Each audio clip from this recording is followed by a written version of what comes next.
Hai everyone, kali ini aku nge-review sebuah film yang berjudul The Closet. Film ini bergenre horor dan berasal dari Korea Selatan. Film ini mengisahkan tentang kehidupan seorang single parent. Di awal film, kita sudah menyaksikan sebuah ritual yang dilakukan oleh sebuah keluarga, di mana ritual ini dipimpin oleh seorang cenayang. Tetapi terjadi keanehan pada ritual tersebut. Cenayang itu malah memotong lehernya, alhasil cenayang itu pun meninggal dan ritual pun gagal.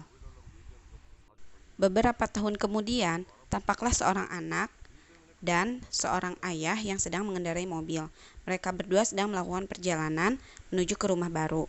Ayahnya bernama Yoon Sang-won dan anaknya bernama Yoon Ina. Di perjalanan, Sang-won mencoba mengajak ngobrol Ina, tetapi Ina diam saja dan tidak pernah menggubrisnya. Dia malah pura-pura tidur, tidak menjawab Sang-won. Dan dari sini kita bisa lihat kalau hubungan mereka itu kurang harmonis sebagai ayah dan anak. Sesampainya di rumah baru, suasananya terlihat sangat berbeda, sangat nyaman, asri, dan juga sepi. Hal ini memang yang mereka butuhkan untuk mengobati trauma yang mereka alami. FYI, Sang-won dan Ina pernah terlibat kecelakaan mobil yang mengakibatkan istrinya Sang-won meninggal. Hal ini membuat mereka berdua menjadi trauma parah. Sesampainya di rumah, Sang-won pun langsung bergegas naik ke lantai 2 untuk membereskan barang-barangnya. Tetapi, dia mendengar hal aneh, yaitu suara anak-anak yang sedang bermain sangat ramai. Ketika dia cek di jendela, tidak ada seorang pun di sana, dan hal itu membuat Sang-won kebingungan. Ketika Sang-won sedang menatap tajam keluar, tiba-tiba datang seekor burung yang menyerangnya dan membuat jendela rumahnya retak. Hal ini tentu sangat mengagetkan Sang-won. Setelah kejadian itu, Sang-won mendapat serangan kaget, di mana dia teringat kembali masa ketika kecelakaan itu terjadi, dan hal itu membuat dia trauma lagi, dan akhirnya dia merasa kesakitan dan juga merasa sangat bersalah kepada istrinya karena menyebabkan istrinya meninggal. Dan karena hal ini pula, Sang-won harus mengkonsumsi obat penenang secara rutin. Ketika makan malam tiba, Sang-won pun malah dapat telepon dari temannya, dan Ina pun sama, hanya main handphone saja. Tetapi sambil main handphone, dia mendengar pembicaraan ayahnya dengan temannya yang sedang berdebat karena Sang-won tidak pernah datang ke proyek dikarenakan Ina tidak ada yang menjaga. Dan hal ini membuat Ina kesal. Ina pun akhirnya pergi ke kamarnya. Ina pun langsung ke kamarnya dan menonton video dari handphone, di mana video itu adalah ulang tahun dia dengan ibunya. Nah, di sini Ina sangat sedih dan sepertinya dia memang sangat merindukan ibunya. Tapi tiba-tiba dia mendengar suara aneh yang berasal dari lemari baju yang ada di kamarnya. Karena penasaran, Ina pun mendekati lemari tersebut dan akhirnya Ina membuka lemari itu. Kemudian dia memperhatikan ada apa di dalamnya. Tapi tiba-tiba dia berteriak dan teriakannya didengar oleh Sang-won. Sang-won pun langsung menuju kamar Ina. Pas buka pintu, Ina hanya tersenyum dan dia menjawab kalau tidak ada apa-apa dan tidak mengakui kalau tadi dia sudah menjerit. Kemudian Sang-won memeriksa kamarnya dan dia melihat Ina memegang boneka yang sangat dekil, dan Ina pun bercerita boneka itu didapat dari dalam lemari kamarnya. Sang-won pun langsung mengecek lemari tersebut, tapi dia tidak menemukan apa-apa di dalamnya. Tapi sepertinya Ina memang jadi lebih ramah sama Sang-won, beda sama sebelumnya ya.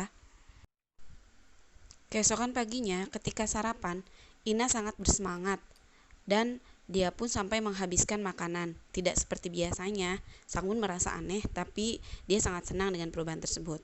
Ina pun langsung ke kamar, tapi ternyata Ina balik lagi dan malah memeluk Sang-won. Sang-won pun merasa sangat senang karena Ina telah menjadi lebih baik. Sang-won pun berangkat kerja, dan sesampainya di proyek, dia agak berselisih paham dengan temannya. Temannya kesal karena Sang-won tidak tinggal di proyek. Hal ini akan membuat Sang-won digantikan posisinya oleh arsitek lain. Dan karena itu pula, Sang-won pun memutuskan akhirnya untuk tinggal di proyek sementara waktu. Sesampainya di rumah, Sangwon merasa kamar Ina sangat ramai banyak anak-anak. Tapi pas dilihat ternyata hanya ada Ina yang sedang membuat lagu di sana. Kemudian, Sangwon bercerita sama Ina kalau dia akan tinggal di proyek selama 2 bulan. Dan setiap akhir pekan dia berjanji akan pulang untuk menjenguk Ina. Ina pun sangat marah dan kecewa walaupun dia nanti tinggal sama pengasuh. Kemudian, Sangwon membujuk tapi tetap saja Ina sangat marah sama Sangwon. Singkat cerita, pada suatu pagi pengasuh itu pun datang dan dia dibayar sebesar $150 dalam sehari. Setelah itu, Sangwon berangkat ke tempat proyek dan pada saat itu pula Ina mulai tinggal bersama pengasuhnya di rumah. Tapi si pengasuh itu kerjanya kurang bagus, dia kurang perhatian sama Ina dan dia malah senang-senang di rumah itu. Dan dia pun sering mendengar suara-suara aneh dari kamar Ina. Akhirnya, si pengasuh itu sudah tidak tahan lagi dengan Ina. Dia merasa Ina sangat aneh dan dia pun menelpon Sangwon untuk minta berhenti bekerja. Tetapi Sangwon mencoba menahannya dan tetap tidak bisa. Akhirnya, pilihan terakhir yaitu Ina akan dikirim ke camp seni. Sangwon merasa galau karena kalau tinggal di camp seni, dia akan berpisah jauh dengan Ina.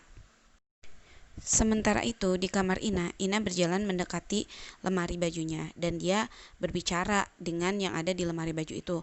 Entahlah dia memang punya teman hayalan atau memang di situ ada penghuninya. Tapi sepertinya Ina memang ingin ikut dengan mereka dan Ina pun diajak oleh mereka.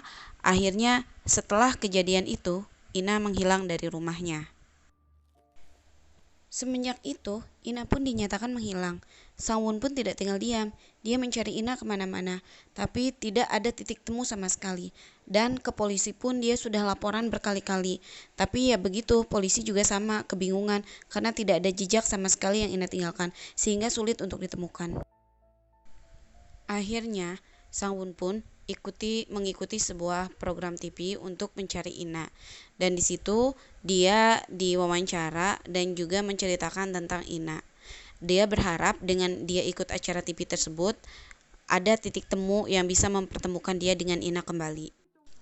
Singkat cerita, beritanya Sangwon tersebar ke seluruh Korea dan hal ini juga sampai ke telinganya Kyung Hun. Kyung Hun ini adalah seorang cenayang muda yang memang fokus mencari anak-anak yang hilang di dalam rumah. Dan ketika melihat kasusnya Ina, Kyung Hun merasa tertantang. Sementara itu, Sangwon berada di kamar Ina dan dia sedang mengecek buku musik yang ada di kamarnya. Dan dia menemukan gambar yang agak mencurigakan dan gambar itu mengarah ke lemari bajunya Ina. Kemudian, Sangwon pun mendekati lemari baju tersebut dan ketika dia ingin membuka lemari baju itu, dia dikagetkan dengan suara bel rumahnya. Dan ternyata itu adalah Kyung Hun yang menyamar menjadi teknisi internet yang pada saat itu memang di rumahnya Sangwon sedang mengalami gangguan internetnya. Sangwon pun mempersilahkan Kyung Hun untuk bekerja. Tetapi pada saat proses perbaikan, Kyung Hun banyak bertanya hal yang tidak penting dan gak nyambung. Sangwon merasa terganggu tapi tetap mempersilahkan Kyung Hun untuk bekerja. Kyung Hun pun ingin menuju ke kamar yang di atas. Sangwon mengizinkan, tapi sebenarnya dia agak bingung juga, agak curiga. Dan ternyata Kyung Hun itu bukan memeriksa koneksi internet, tapi sedang memeriksa tentang roh jahat yang ada di rumah itu. Dan hal itu tertuju pada lemari bajunya Ina. Penyamaran Kyung Hun terbongkar, Sangwon segera mengusirnya. Tapi Kyung Hun menjelaskan kalau dia sebenarnya berniat baik untuk membantu Sangwon menemukan Ina. Dan Kyung Hun pun memberikan buku yang isinya tentang daftar anak-anak yang hilang, yang sama halnya seperti Ina. Dan di situ Sangwon mencoba memahami dan mempelajari dari buku-buku tersebut. Kyung Hun pun memutarkan sebuah video yang isinya merupakan ritual yang dilakukan seorang cenayang. Ternyata cenayang itu adalah ibunya. Ya, yang di awal film dimulai itu loh yang cenayangnya meninggal. Dan cenayang itu melakukan ritual untuk mencari seorang anak tapi gagal. Kyung Hun pun menjelaskan mengenai kematian ibunya yang disebabkan oleh serangan setan yang suka mengambil anak-anak. Dan Ina pun sama, diambil oleh setan tersebut. Tapi Ina masih bisa diselamatkan karena masih ada sisa waktu 3 hari lagi. Mendengar penjelasan dari Kyung Hun, Sangwon belum bisa percaya sepenuhnya. Hal ini sangat tidak masuk akal menurut Sangwon. Ditambah, Kyung Hun meminta bayaran yang cukup besar untuk ritual yang akan dilakukan agar Ina bisa kembali lagi bersama dia. Kyung Hun pun menjelaskan kalau tidak dilakukan maka Ina akan segera menghilang. Dan Sangwon pun akhirnya menyetujui untuk melakukan ritual walaupun harus bayar sama Kyung Hun. Ya, walaupun dia masih galau, tapi semoga hal ini bisa menemukan Ina kembali. Ritual pun dimulai. Kamar Ina dijadikan lokasi utama untuk ritual tersebut. Agar setannya tidak kemana-mana, pintu kamar Ina pun disegel menggunakan jimat oleh Kyung Hun. Dan mereka mengawasi kamar Ina melalui CCTV dari ruang kerjanya Sang Won. Mereka pun mengawasi CCTV dengan sangat teliti dan cermat, tapi lama juga setannya nggak muncul-muncul. Dan akhirnya setelah sekian lama, setan tersebut pun memberikan isyarat kalau dia sudah memasuki ruangan tersebut. Dengan terdengarnya suara biola Ina dan juga pintu lemari yang terbuka. Tapi tiba-tiba pintu tersebut pun menutup dengan sangat keras. Ketika Kyung Hun ketiduran, Sang Won malah mendengar suara Ina yang memanggil-manggil dari kamarnya. Akhirnya Sang Won pun masuk ke kamar Ina dan mengecek. Sang Won pun membuka lemari baju itu dan ternyata di belakang sudah banyak hantu anak kecil yang akan menyerang Sang Won. Sang Won pun diserang, tapi tiba-tiba terdengar suara dari earphone yang dia pakai, yaitu suara Kyung Hun yang memberikan petunjuk agar Sang Won bisa keluar dengan selamat. Sang Won pun pasrah dan hanya mengikuti apa yang dikatakan oleh Kyung Hun. Dia pun mengikuti semua perintah yang diberikan oleh Kyung Hun.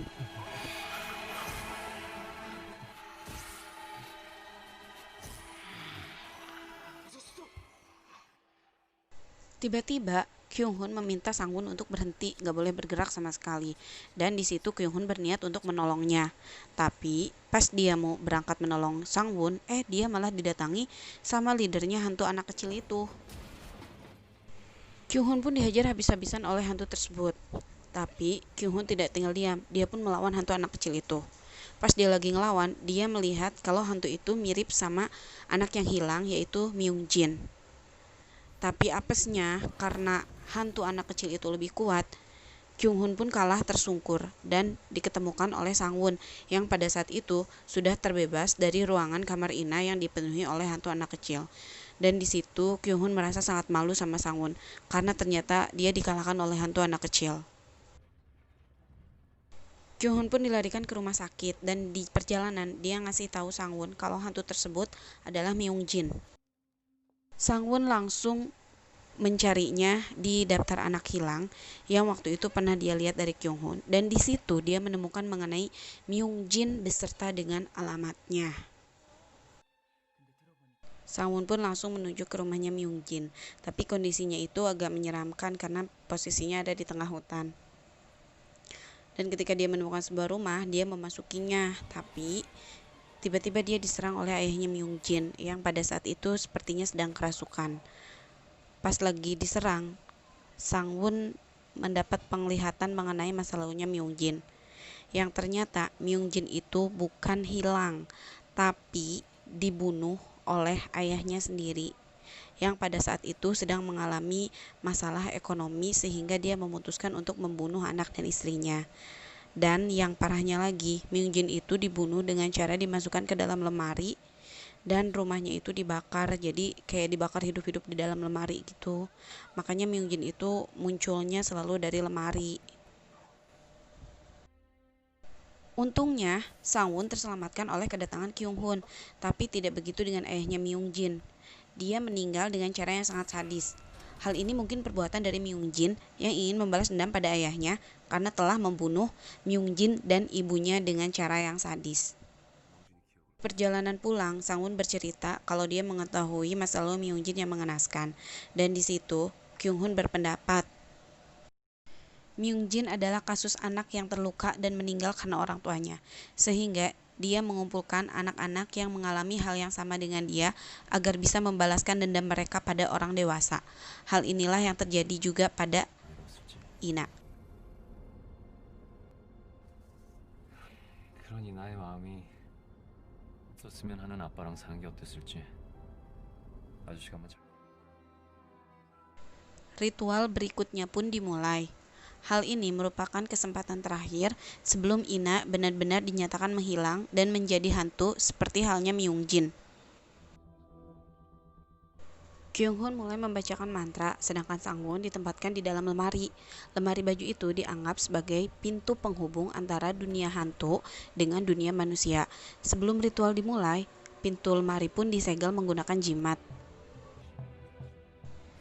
Kyung Hun pun kembali membacakan mantra, dan ketika Sang Won tersadar, dia membukakan pintu lemari.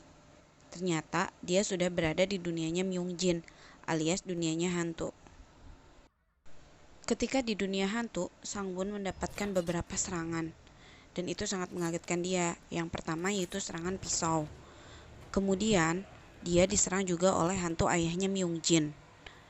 Setelah itu, dia juga diserang oleh hantu istrinya. Tapi ternyata itu bukan hantu istrinya, melainkan Myung Jin yang sedang menyamar menjadi hantu istrinya. Sementara itu, di tempat lain, Kyung Hun mengetahui bahwa Sang Won sedang dalam bahaya. Dia pun segera menahan pintu lemari yang sudah dia segel dengan badannya sendiri. Hal ini dia lakukan agar para hantu tidak bisa keluar dari dunianya. Sang Won yang selamat dari serangan Myung Jin terus berlari sampai berada di sebuah taman dengan banyak anak-anak di situ. Tapi dia tidak menemukan Ina. Dia malah diserang oleh anak-anak tersebut, dan akhirnya dia menemukan Ina yang sedang bermain biola. Tapi ternyata Ina sudah berada di bawah pengaruh Myung Jin. Sang Won terus memohon kepada Myung Jin agar tidak membawa Ina. Dia menjelaskan apa yang terjadi pada Myung Jin adalah kesalahan dari orang dewasa, dan dia pun meminta maaf untuk hal itu. Tapi Myung Jin sudah tidak peduli lagi. Kyung Hun yang mengetahui Sang Won sedang dalam bahaya, dia pun membaca mantra dan meminta pertolongan ibunya. Kemudian, pertolongan ibunya itu berwujud menjadi ibunya Myung Jin yang datang ke dunia hantu. Ibunya Myung Jin meminta maaf pada Myung Jin, begitupun dengan Sang Won. Akhirnya, Myung Jin pun luluh dengan adanya ibunya. Dan setelah itu, Sang Won segera menyelamatkan Ina dan terus berlari menuju pintu keluar untuk menyelamatkan Ina. Dan akhirnya, mereka pun selamat. Di akhir film, terlihat Sang Won dan Kyung Hun menjadi teman yang akrab, dan Ina pun jadi gadis kecil yang normal dan juga sangat ramah, dan mereka pun hidup dengan sangat bahagia. Pesan moral dari film ini adalah, bijaklah dalam mengambil keputusan, jangan sampai mengorbankan perasaan anak. Semoga kita bisa mengambil hikmah dari cerita film ini. And see you on next video. Thanks for watching. Bye-bye.